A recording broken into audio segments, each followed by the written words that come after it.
Europe దేశాలు ఇప్పుడు ఏర్పాట్లలో నిమగ్నమయ్యాయి. కొన్ని దేశాలు ఆయుధాలను సమీకరిస్తుండగా మరికొన్ని దేశాలు శత్రువులను అడ్డుకునే ప్లాన్లను ముమ్మరం చేశారు. ఒక దేశం పాత బంకర్ల బూజును దులిపేసింది. మరో దేశం ఫైటర్ జెట్లను పొరుగు దేశ రక్షణకు దింపింది. ఇంకో దేశం ల్యాండ్ మైన్ల ఒప్పందం నుంచి తప్పుకుంది. సింపుల్గా చెప్పాలంటే యూరోపియన్ దేశాలు యుద్ధానికి సన్నద్ధమవుతున్నాయి. యూరోప్ను కలవరపెడుతున్నది ఎవరు? ఎందుకు యూరోపియన్ దేశాలు యుద్ధానికి సమాయత్తమవుతున్నాయి? యుద్ధంలో శత్రువును ఓడించడం యూరోప్కి సాధ్యమేనా? Watch story.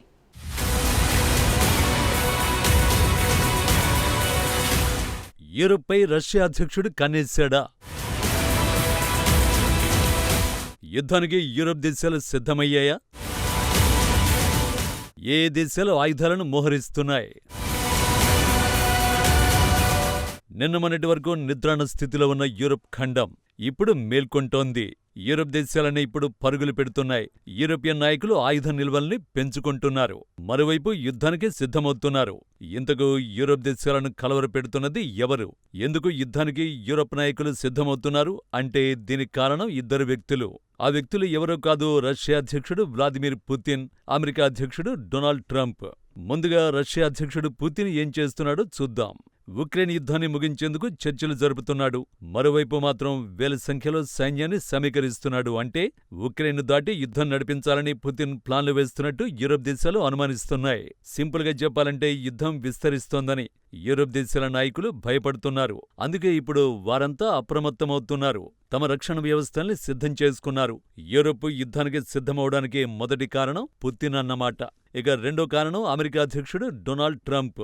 యూరోప్కు అత్యంత సన్నిహిత మిత్రుడు అమెరికా అధ్యక్షుడు. కానీ ఇప్పుడు డొనాల్డ్ ట్రంప్ నేరుగా రష్యాతోనే స్నేహగీతం పాడుతున్నాడు. ఇదే యూరోపియన్ నాయకుల్ని ఆందోళనకు గురిచేస్తోంది.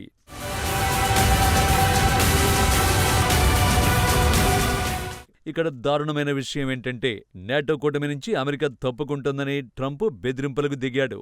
నాటో అంటే నార్త్ అట్లాంటిక్ ట్రీటీ ఆర్గనైజేషన్, పశ్చిమ దేశాల రక్షణ కూటమి. ఒక నాటో దేశంపై ఎవరైనా దాడి చేస్తే మొత్తం నాటో దేశాల మీద దాడి చేసినట్టుగా ఆ కూటమి భావిస్తుంది. సో నాటో కూటమికి అతి పెద్ద బలం అమెరికానే. ఈ గ్రూప్ నుంచి అమెరికా తప్పుకుంటే దాదాపు నాటో కూటమి అనేది పూర్తిగా బలహీనపడిపోతుంది.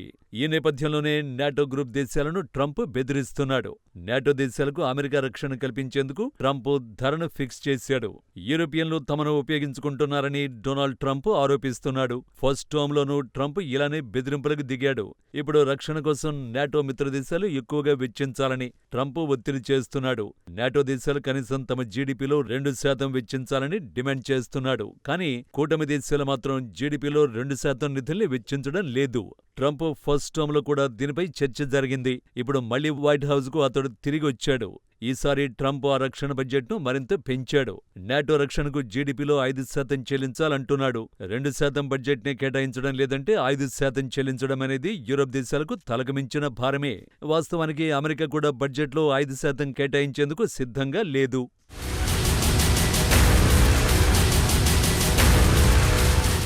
కానీ అమెరికా అధ్యక్షుడిగా ఉన్నది డొనాల్డ్ ట్రంప్. అతడి బెదిరింపులు పనిచేశాయి. ట్రంప్ వార్నింగులకు మొదట స్పందించిన యూరోపియన్ కంట్రీ గ్రీస్ ఇప్పటికే తమ జీడీపీలో 3% బడ్జెట్ను రక్షణకు కేటాయించింది. భవిష్యత్తులో ఈ మొత్తాన్ని మరింతగా పెంచాలని గ్రీస్ యోచిస్తోంది. అంతేకాదు కొత్త ఆయుధాల కోసం గ్రీస్ $2,800 కోట్ల కేటాయించింది. ఈ నిధులను వచ్చే 10 ఏళ్లలో వినియోగించనుంది. ఇజ్రాయెల్కు రక్షణ కవచంలా నిలిచిన ఐరన్ డోమ్ వంటి వ్యవస్థలపై గ్రీస్ కన్నేసింది. దీనికి హెరాకిల్స్ షీల్డ్ అని పేరు పెట్టాలని అనుకుంటోంది. హెరాకిల్స్ అంటే హెర్క్యులస్, గ్రీకు పురాణాల్లో అత్యంత ప్రసిద్ధి చెందిన యుద్ధ వీరుడు. ఈ రక్షణ కవచం ఎలా పనిచేస్తుంది? డ్రోన్ క్షిపణి దాడుల నుంచి గ్రీస్ను రక్షించనుంది. గ్రీస్ ప్రధానమంత్రి కిరియాకోస్ మిత్సోటాకిస్ వారం రోజుల క్రితం ఇజ్రాయెల్లో పర్యటించారు. ఇజ్రాయెల్ ప్రధాని బెంజమిన్ నెతన్యాహును కలిశారు. క్షిపణి రక్షణ కవచం, సైనిక సహకారంపై చర్చించినట్టు నివేదికలు వెల్లడించాయి. ఇరు దేశాల మధ్య వ్యూహాత్మక భాగస్వామ్యం బలమైనదని గ్రీక్ ప్రధాని చెప్పాడు. ఇరు దేశాల్లోనూ శాంతిని తిరిగి తీసుకొచ్చేందుకు పలు భద్రతా సవాళ్లు పరిష్కరించాల్సి ఉందని మిత్సోటాకిస్ తెలిపాడు.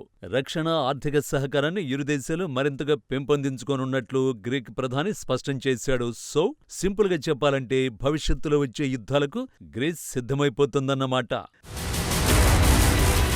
ఒక్క గ్రీసే కాదు, నార్డిక్ దేశాలు కూడా ముమ్మరంగా చర్యలను ప్రారంభించాయి. కోల్డ్ వార్ కాలం నాటి బంకర్లను ఇప్పుడు నార్వే పునరుద్ధరిస్తోంది. ఈ బంకర్లను దాదాపు 40 ఏళ్ల క్రితం నిర్మించారు. అమెరికా, రష్యా మధ్య కోల్డ్ వార్ ఆగిపోవడంతో వాటిని నార్వే పక్కన పెట్టింది. బంకర్లను పర్యాటక ప్రదేశాలుగా మార్చేసింది. ఇప్పుడు ఆ బంకర్లను తిరిగి నార్వే సైనిక వినియోగానికి సిద్ధం చేస్తోంది. ఒక బంకర్లో F-35 స్టెల్త్ ఫైటర్ జెట్లు నిలపాలని నార్వే భావిస్తోంది. నార్వే వద్ద ప్రస్తుతం 55 F-35 యుద్ధ విమానాలు ఉన్నాయి. అయితే బంకర్లలో ఎన్ని యుద్ధ విమానాలు నిలుపుతారు అన్నది మాత్రం స్పష్టత లేదు. నిజానికి F-35 యుద్ధ విమానాలు అత్యంత ఖరీదైనవి. డ్రోన్ల దాడుల నుంచి వాటిని రక్షించేందుకు నార్వే ఇలాంటి నిర్ణయం తీసుకుంది. ఈ బంకర్లతో పాటు నార్వే మరో కీలక నిర్ణయం కూడా తీసుకుంది. పర్వత ప్రాంతాల్లో రహస్యంగా ఓ నావికా స్థావరం నిర్మించింది నార్వే. నిజానికి ఇది ఒక ఇంజనీరింగ్ అద్భుతమని చెప్పాలి. అక్కడ కొన్ని జలాంతర్గములను నార్వే ఉంచుతోంది. అయితే ఎన్ని సబ్మెరైన్లను నార్వే ఉంచుతుందన్న విషయంపైన క్లారిటీ లేదు. నార్వే సరిహద్దు దేశం స్వీడన్, నాటోలో చేరిన కొత్త సభ్య దేశం స్వీడన్. ఇప్పుడు ఈ దేశం తన ఫైటర్ జెట్లను పోలెండ్లో మోహరించింది. ఈ యుద్ధ విమానాలను సాబ్జాస్ 39 గ్రైపర్స్ గా పిలుస్తారు. అయితే పోలెండ్కు స్వీడన్ ఫైటర్ జెట్టు తరలించడం అత్యంత కీలకమైన చర్య. స్వీడన్ ఫైటర్ జెట్టు తమ భూభాగాన్ని దాటి విదేశీ గడ్డపైకి వెళ్లడం ఇదే తొలిసారి.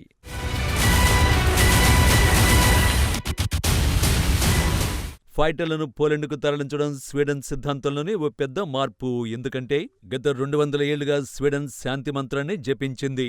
2 ప్రపంచ యుద్ధాలు జరిగినా తటస్థ వైఖరిని అవలంబించింది. రష్యా కారణంగా 2024 మార్చిలో నాటో కూటమిలో స్వీడన్ చేరింది. ఇప్పుడు ఆ దేశ ఫైటర్ జెట్లు పోలెండ్లో ఉన్నాయి. ఉక్రెయిన్ సరిహద్దులో అవి ఎగురుతున్నాయి. ఇది చాలా సీరియస్ అంశమని స్వీడన్ రక్షణ మంత్రి పాల్ జాన్సన్ వెల్లడించాడు. రష్యా దూకుడు కారణంగానే తాము కఠిన నిర్ణయం తీసుకున్నట్టు పాల్ వెల్లడించాడు. అట్లాంటిక్ లింక్ ఉన్న దేశంగా నాటోను శక్తివంతంగా ఉంచడానికి తాము కృషి చేస్తామని జాన్సన్ స్పష్టం చేశాడు. సో స్వీడన్ తమ వైమానిక ప్రాంతాన్ని దాటి తొలిసారి జెట్ విమానాలు మోహరిస్తున్నది. ఈ జాబితాలో తదుపరి దేశం ఫిన్లాండ్. ఈ దేశం 2 కీలకమైన నిర్ణయాలు తీసుకుంది. నాటో రక్షణ బడ్జెట్ను 3% పెంచింది. ఖచ్చితంగా ఈ నిర్ణయం ట్రంప్ను సంతోషపెడుతుంది. ఇక రెండోది ఏంటంటే అంతర్జాతీయ మందు పాత్రల ఒప్పందం నుంచి వైదొలిగింది. ఈ ఒప్పందం నుంచి వైదొలగడం అంటే ఇక ముందు ల్యాండ్ మైన్లను, యాంటీ పర్సనల్ ల్యాండ్ మైన్లను తిరిగి పోలెండ్ నిల్వ చేయనుంది. పోలెండ్ ఎందుకు ఇలా చేస్తోంది అంటే భూతల దాడుల్ని, యుద్ధాలను ఆపేందుకే. నిజానికి సరిహద్దులో మందు పాత్రలను పెట్టడాన్ని 1997 ఒట్టావా తీర్మానం ప్రకారం నిషేధించబడ్డాయి.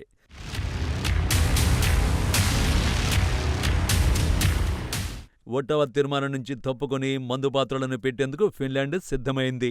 తమ నిర్ణయానికి కారణం రష్యానే అని ఫిన్లాండ్ ప్రధానమంత్రి పీటరీ ఓర్పో నిందించాడు.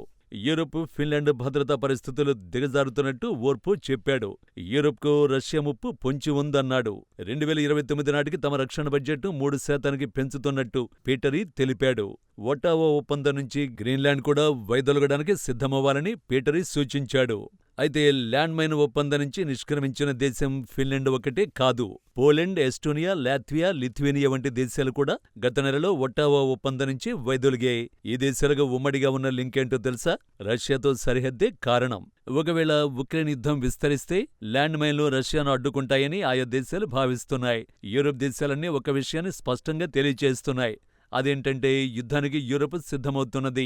కొన్ని దేశాలు మాత్రం ఇప్పటికీ రక్షణ కోసం 2% నిధులను వెచ్చించడంలో విఫలమయ్యాయి. ఇప్పుడు చాలా దేశాల వద్ద మందుగుండు సామగ్రి లేదు. ట్రంప్ బెదిరింపులు కుదిపేస్తున్నాయి. ఆ మాత్రానికే యుద్ధానికి యూరప్ సిద్ధమవుతోందా? రష్యాపై యుద్ధం చేసి గెలవగలదా అన్నదే ఇప్పుడు చర్చనీయాంశంగా మారింది.